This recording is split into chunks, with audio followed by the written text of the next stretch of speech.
Ahora sí, retomo esta clase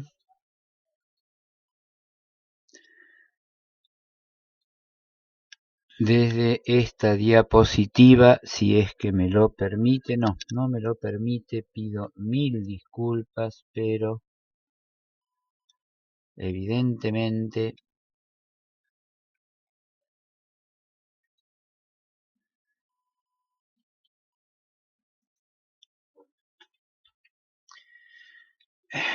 vamos a tratar de ver si puedo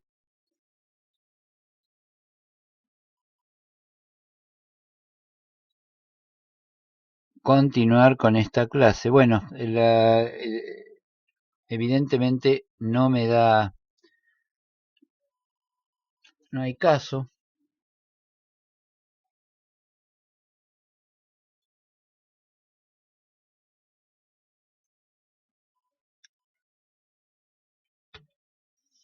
Vamos a volver acá.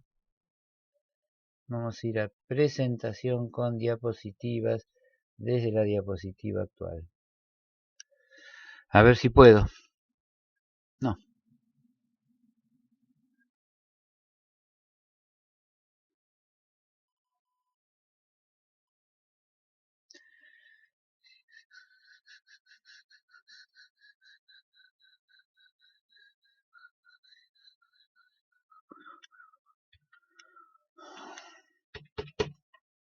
Bueno, voy a aclarar entonces a ver si logro que se vea esta diapositiva.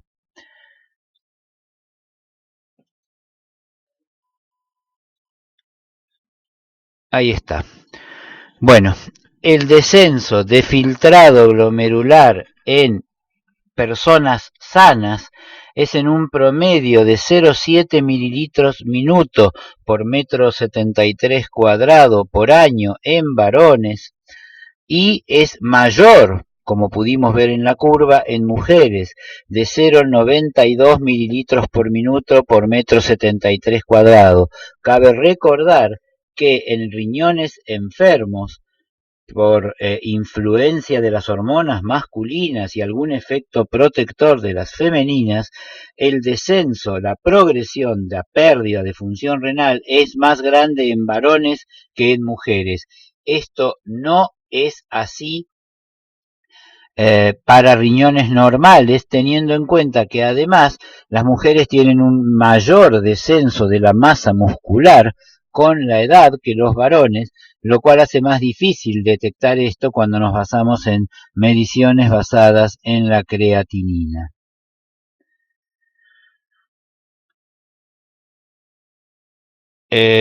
Otra vez. Bueno, voy a terminar con esto diciendo que cuando los riñones están enfermos, es muy frecuente que la pérdida de función sea menor que la que vimos para riñones sanos. Claro, partimos de un filtrado glomerular más bajo, son riñones enfermos, y la pérdida es prácticamente la mitad. Mejor dicho, es 0,3 mililitros por minuto menor que este promedio de los varones y que este promedio de las mujeres. Es decir, baja prácticamente a 0,5 mililitros minuto en varones y a 0,6 mililitros por minuto en mujeres.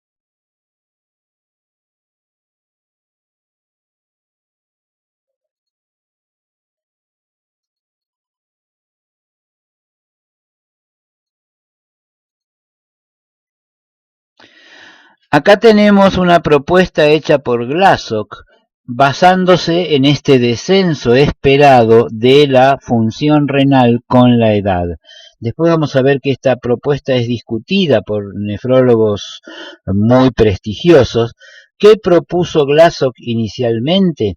Que dividiéramos en pacientes mayores de 60 a 65 años, dividiéramos al estadio 3A según la edad. Es decir, que el estadio 3A con función renal menor a 60 mililitros por minuto en mayores de 65 años no sea más considerado una enfermedad renal crónica estadio 3, sino que se lo considere parte del envejecimiento normal. Esta postura de Glashow no es aceptada por todos los nefrólogos de prestigio, como vamos a ver después. Sí podemos decir que entonces para Glashow un filtrado glomerular estimado menor a 60 mililitros por minuto es patológico en personas menores de 65 años, aumentando el riesgo a amarillo para después ir a anaranjado o a rojo, pero no implica un mayor riesgo renal o cardiovascular para Glashow en mayores de 65 años. Y acá tenemos una explicación. Bueno, esto es una bibliografía que les aconsejo que lean, que son un editorial que comprende 3 partes.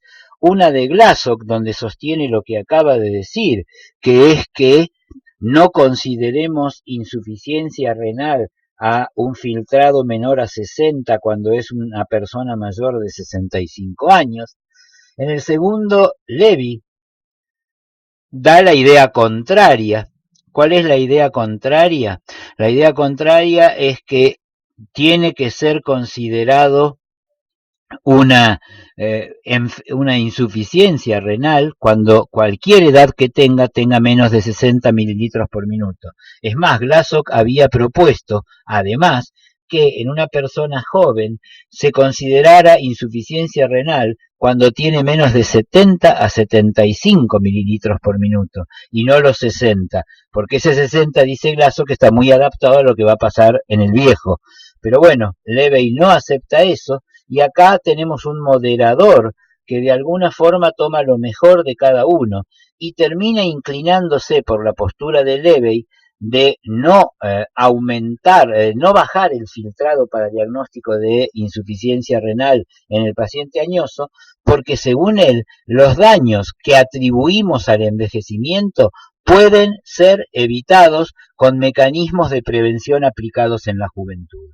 Acá tenemos, cuando hablamos de distintas formas de medir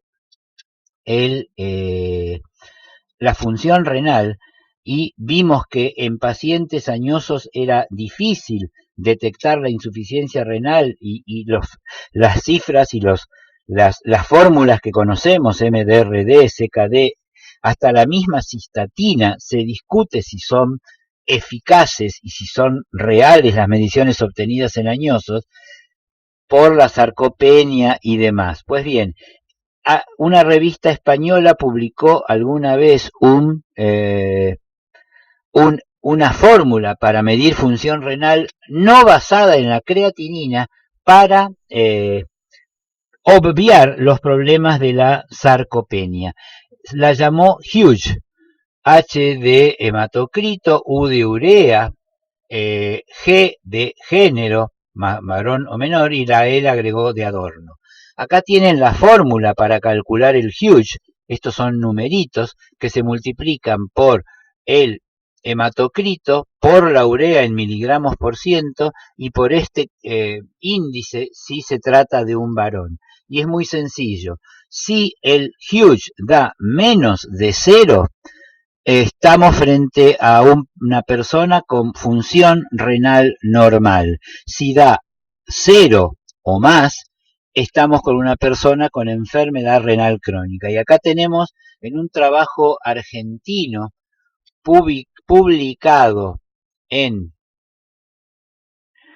un International Urology and Nephrology de hace 3 años, donde en promedio, las personas con un riñón envejecido normal tenían claramente una Hughes negativo, aún en estadio 2 de filtrado glomerular,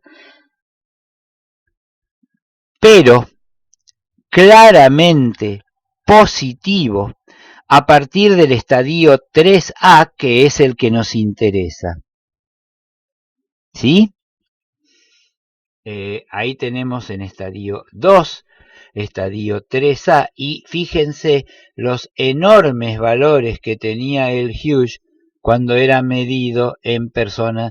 Acá el límite de 0 no está exactamente respetado, es negativo, perdón, este sería el normal y este sería un estadio 2 que también es negativo, es decir, menor de 0, pero a medida que va empeorando la función renal de 3A en adelante, el Hughes va dando cada vez más positivo.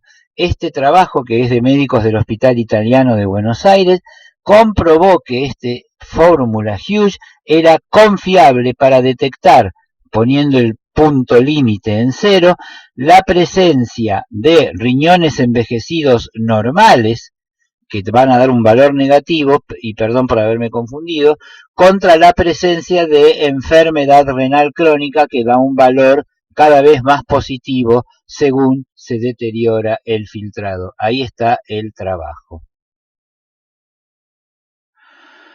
Y acá tenemos otra vez lo que dice Glassock. Glassock dice que hay una diferencia entre el envejecimiento renal en sanos y la enfermedad renal crónica.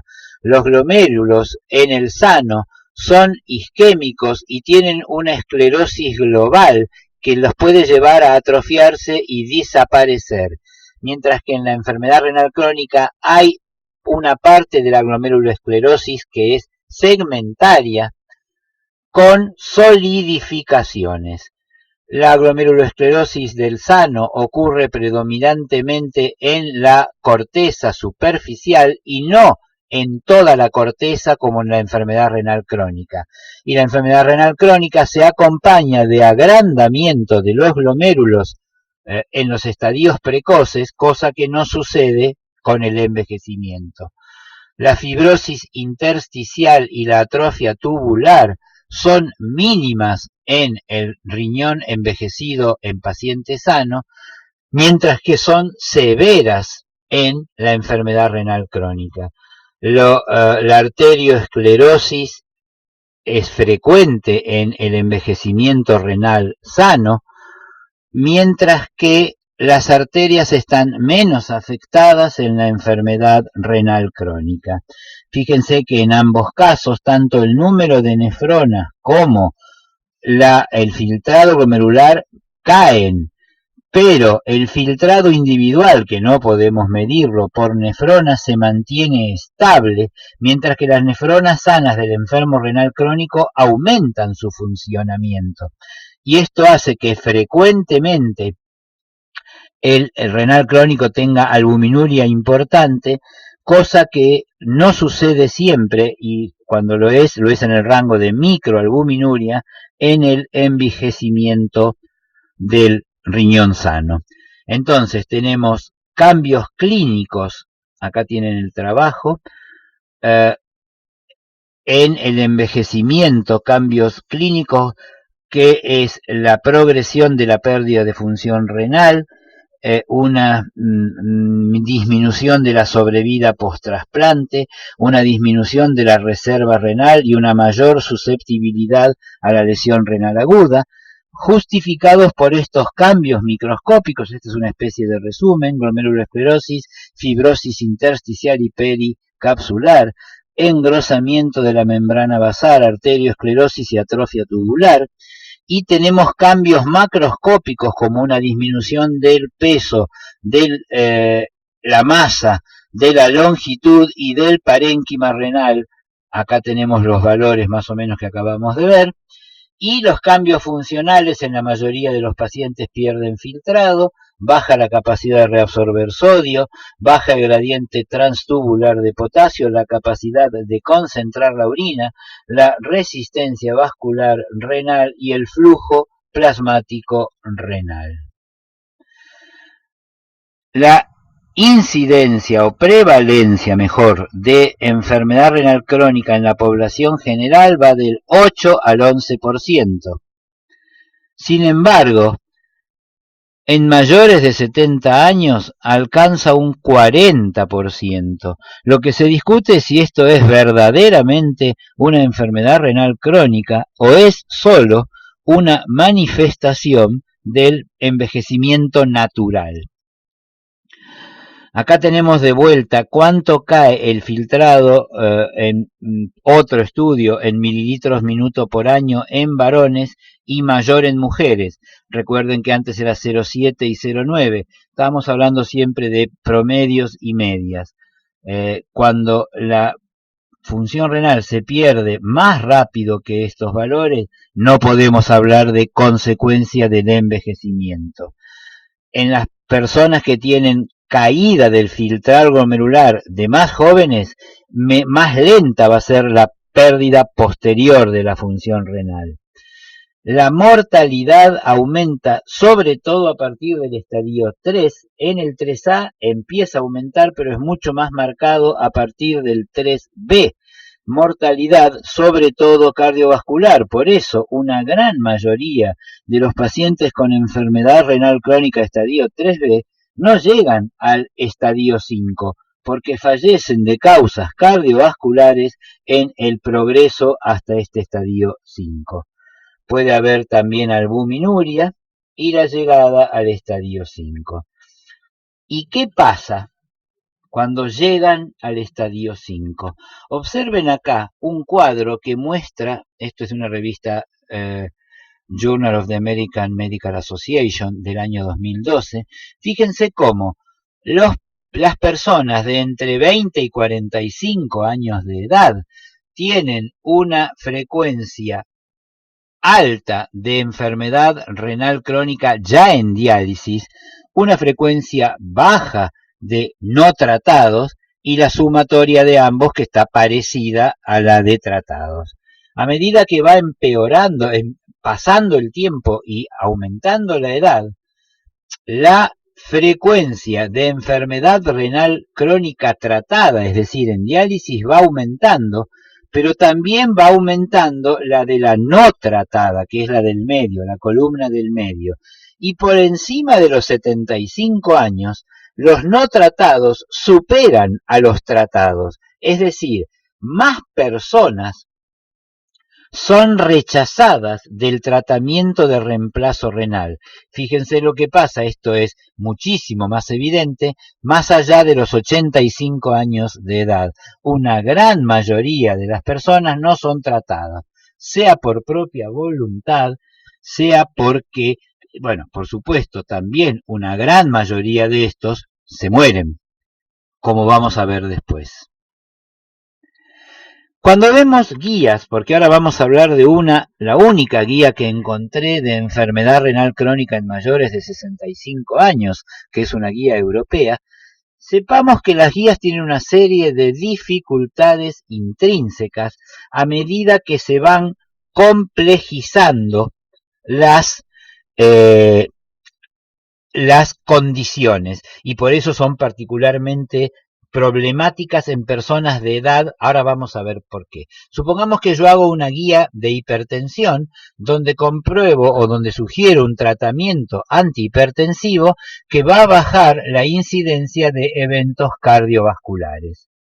Si a la hipertensión le sumo como enfermedad la enfermedad renal crónica, ahora el tratamiento antihipertensivo va a tener consecuencias, esperamos que beneficiosas, no solo sobre los eventos cardiovasculares. Esta es la intervención y acá tenemos el resultado, sino que también esperamos que el tratamiento antihipertensivo tenga incidencia sobre la aparición de insuficiencia renal. Vean ustedes que estas dos patologías están relacionadas porque hay pacientes que padecen de ambas. Acá ya se complica un poco la cosa buscando efectos sobre dos aparatos distintos.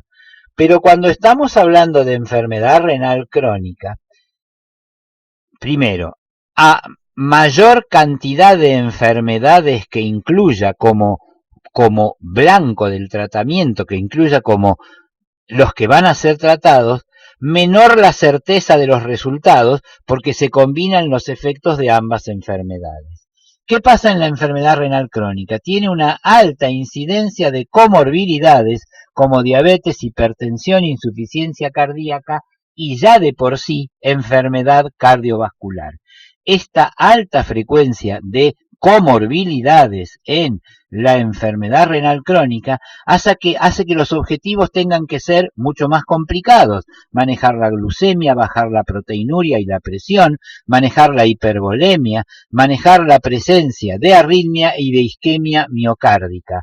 Obviamente, se complejizan los tratamientos y las intervenciones porque también se hacen mucho más numerosos los efectos que estoy tratando de combatir y que ahora son producto de un grupo de enfermedades relacionadas pero distintas. Es decir, las comorbilidades hacen necesario utilizar más tratamientos para lograr mayores efectos sobre ahora un número mucho más importante de consecuencias que no siempre son directas, como la infección. Es cierto, la diabetes aumenta la frecuencia de infecciones, pero son mecanismos policausales.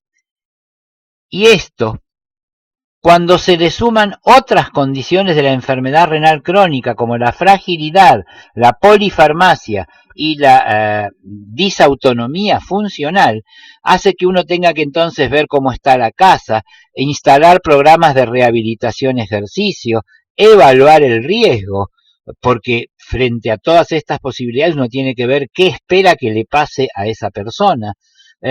Hacer programas de manejos de la polimedicación y tratamientos específicos para tratar de disminuir no solo estas consecuencias directas, sino la calidad de vida, mejorarla, porque está disminuida, las caídas, la pérdida de función física, los trastornos de deterioro cognitivo, etcétera, etcétera, etcétera. Es decir, ya no es una guía de intervención, una intervención en una enfermedad para prevenir un efecto indeseable. Ahora estamos hablando de intervenciones y, como habíamos dicho antes, y acá lo tenemos ya todo sumado, fíjense cómo están la enfermedad renal crónica, todas sus acompañantes y comorbilidades, todas las intervenciones y todas las consecuencias de esas intervenciones, pero claro, a mayor número de situaciones que incluyo, menor la certeza obtenible de una determinada intervención. Por eso las guías son más difíciles y lo vamos a ver ahora con esta guía europea. Acá está la cita bibliográfica de este hermoso ejemplo de cómo las guías se hacen cada vez más difíciles a medida que buscamos tratamientos o conductas sobre entidades cada vez más complejas y con cada vez más comorbilidades. Estas son las guías de la European Renal Best Practice del año 2016 sobre enfermedad renal con estadio 3B en mayores de 65 años. Cabe recordar que estas guías recomiendan dos situaciones importantes.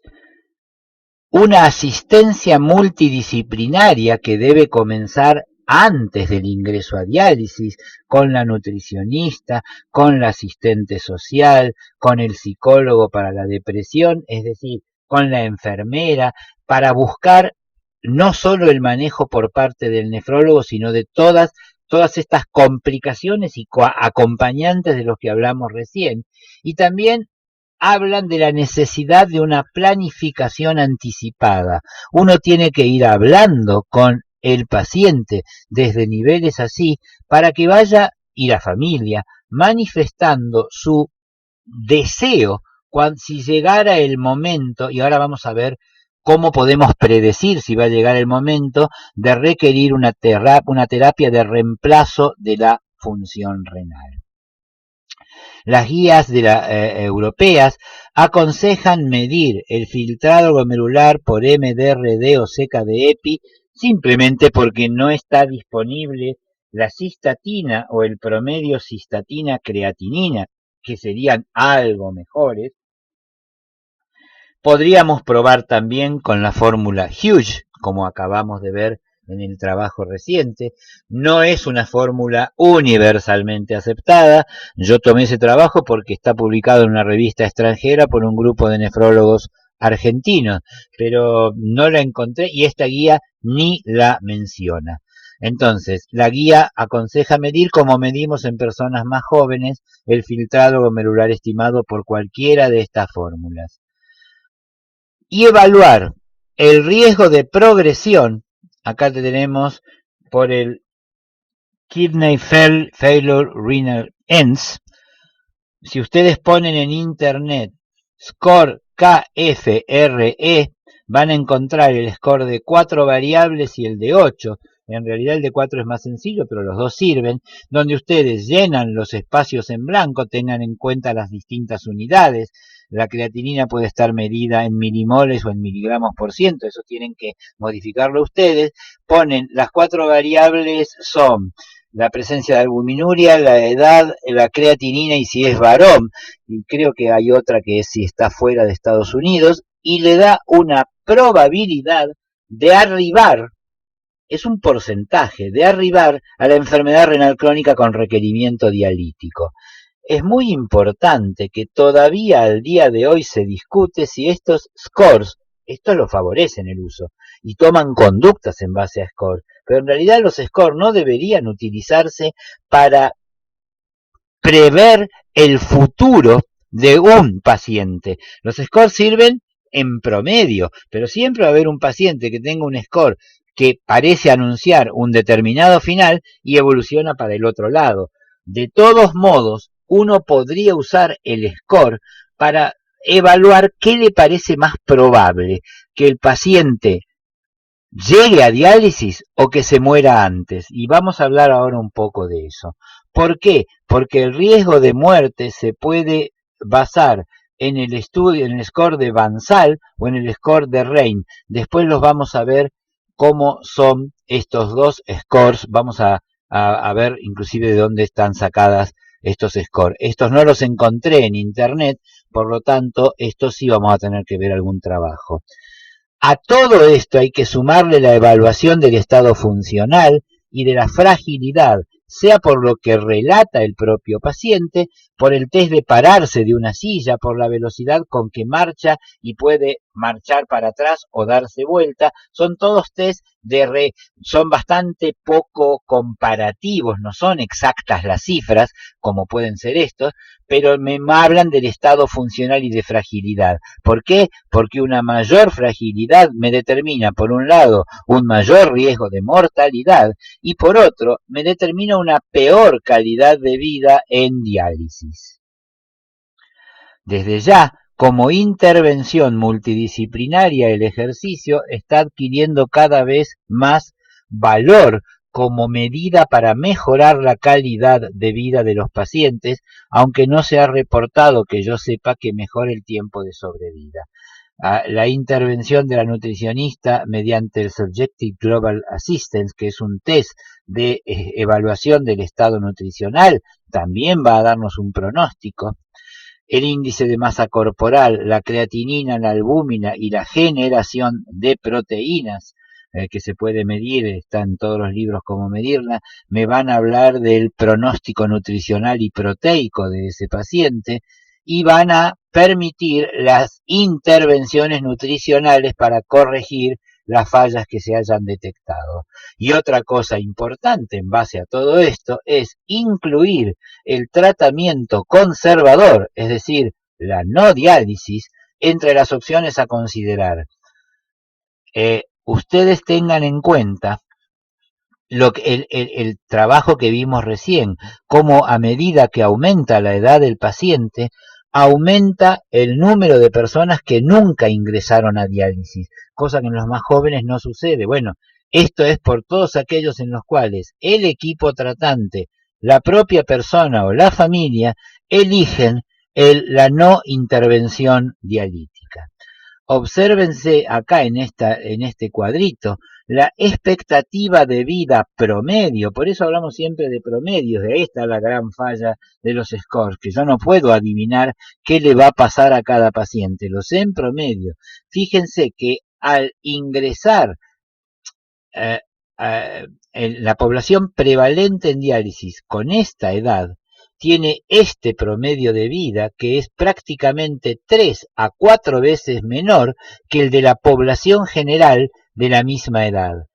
Esto a medida que envejecen. Claro, también es cierto que no hay tantos pacientes mayores de 85 años en diálisis, pero las dos expectativas de vida se aproximan, pero en edades no tan gerontes como 65 a 70 años, tenemos 3 a 4 veces menos de expectativa de vida en los pacientes en diálisis que en la población general. Se ha dicho más de una vez que la expectativa del paciente renal crónico en diálisis, la expectativa de vida es menor que la de muchos cánceres en promedio. Acá está de dónde ha sido sacada todas estas conclusiones. Por eso en realidad, la primera pregunta que nos lleva después a evaluar todo esto es la llamada pregunta de la sorpresa. Y la pregunta es muy sencilla.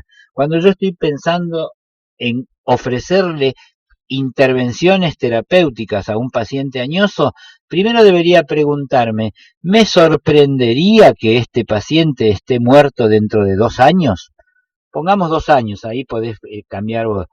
Si no, me sorprendería que ese paciente esté muerto dentro de 2 años, y obviamente la causa de su muerte no es la uremia, y uno debería dudar de ofrecerle una terapia de reemplazo renal.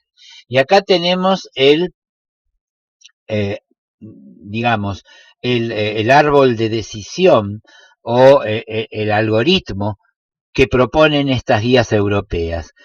Predecir el riesgo de muerte y predecir el riesgo de enfermedad renal crónica mediante el score de Van Zant, que después lo vamos a ver, o el score acá invirtieron las letras, KRFE o KFRE, yo siempre lo encontré como KFRE. Si el riesgo de mortalidad es alto, uno acepta que el riesgo de muerte es mayor que el de progresión. Acuérdense que en muchos ancianos la enfermedad además progresa muy lentamente, sobre todo si estamos hablando de un gran componente de envejecimiento renal de un riñón normal. Entonces, acá voy a tomar medidas nefroprotectoras, enfocarme sobre el tratamiento de soporte y más que sobre la eventual llegada a diálisis la planificación por adelantado. Y por supuesto voy a buscar el tratamiento de todas las comorbilidades. Si en el otro extremo la predicción de progresión es alta, lo mismo que si la predicción de mortalidad es baja, solo que acá agrego una evaluación de la fragilidad. Si el paciente tiene una baja predicción de mortalidad, pero es frágil, lo paso al grupo de mejor, probablemente tenga más mortalidad que progresión y no va a llegar a diálisis. Si en cambio no hay fragilidad, voy a aceptar que el riesgo de mortalidad es bajo, que el riesgo de progresión es alto y voy a empezar, además de las medidas nefroprotectoras, a la selección de modalidad dialítica, incluyendo el tratamiento paliativo como no diálisis, a la predicción del riesgo con otros test como el REIN, que es más para decidir si empiezo o no empiezo diálisis, todo esto como parte de la planificación por adelantado. Si el riesgo de progresión es alto, es bajo el riesgo de progresión y entonces, si tiene un bajo riesgo de progresión, voy a instalar las medidas de nefroprotección y voy a apoyarme fundamentalmente en esa, asumiendo que la llegada a terapia de reemplazo renal no va a ser demasiado frecuente. Acá tenemos el score de Bansal con otra sigla, que fue con la que la describió Bansal, y donde vemos cómo vamos puntuando según la edad del paciente, de 0 a 4 puntos, le damos un punto más si es varón, otro si es de raza blanca, y le vamos dando más puntos según el filtrado glomerular estimado que tenga. También le damos un punto si tiene albuminuria, con un índice de cociente albúmina creatinina en orina mayor o igual a 30 miligramos gramos, un punto más si es diabético, 1 o 2 puntos según esté fumando actualmente o haya dejado de fumar, 0 si nunca fumó. La presencia de insuficiencia cardíaca le agrega 2 puntos, estamos hablando de riesgo de mortalidad, y el haber sufrido un ACV, 1 punto. Sumando todos los puntos que tenga el paciente, acá tenemos el resultado. Con 0 puntos el riesgo de mortalidad es muy bajo, y en el que tiene 10 o más puntos, a los 5 años más del 90% va a estar muerto. Acá tenemos los dos estudios en los que se basaron, ¿sí? Acá está el número de muertos, obviamente no llegaban muchos de ellos, entonces este es el que tenemos que tomar como riesgo estimado. Observen la tasa de mortalidad a los 6 meses de inicio de terapia de reemplazo renal. Este es un estudio más nuevo del registro REIN al ingreso. Y fíjense cómo un bajo índice de masa corporal, la presencia de diabetes, y acá están los puntos que le van poniendo a cada una. Y entonces estos puntos van a determinar el pronóstico que le atribuyo al paciente en el registro REIN al ingresar a diálisis. Fíjense cómo una diálisis no planificada también aporta mal pronóstico, la dependencia total de algún acompañante, los trastornos de conducta son de los que más. Esto sería un sinónimo de fragilidad. Por supuesto, el cáncer, las arritmias, todos ellos aportan. Y acá tenemos los resultados. Fíjense cómo por cada score puntuado de los que acabamos de ver acá, ¿qué pasó con esos pacientes? Fíjense cómo con 0 puntos este es el porcentaje que llegó vivo a los 6 meses. A medida que empezamos a sumar puntos, vamos aumentando el número de muertos, tanto sin haber abandonado el tratamiento como los muertos que abandonaron el tratamiento. Es decir, en algún momento llega a haber más porcentaje de mortalidad que de pacientes que siguen vivos. Esto habla de la importancia de estos puntos como anuncio, y acá está de dónde está sacado este artículo. Eso es un poco todo. El programa solo volvió a la diapositiva donde tuvimos los problemas, pero bueno, yo creo que ya hemos hablado de todas las características de lo que llamamos envejecimiento renal y enfermedad renal en el anciano. Con esto damos por terminada esta clase.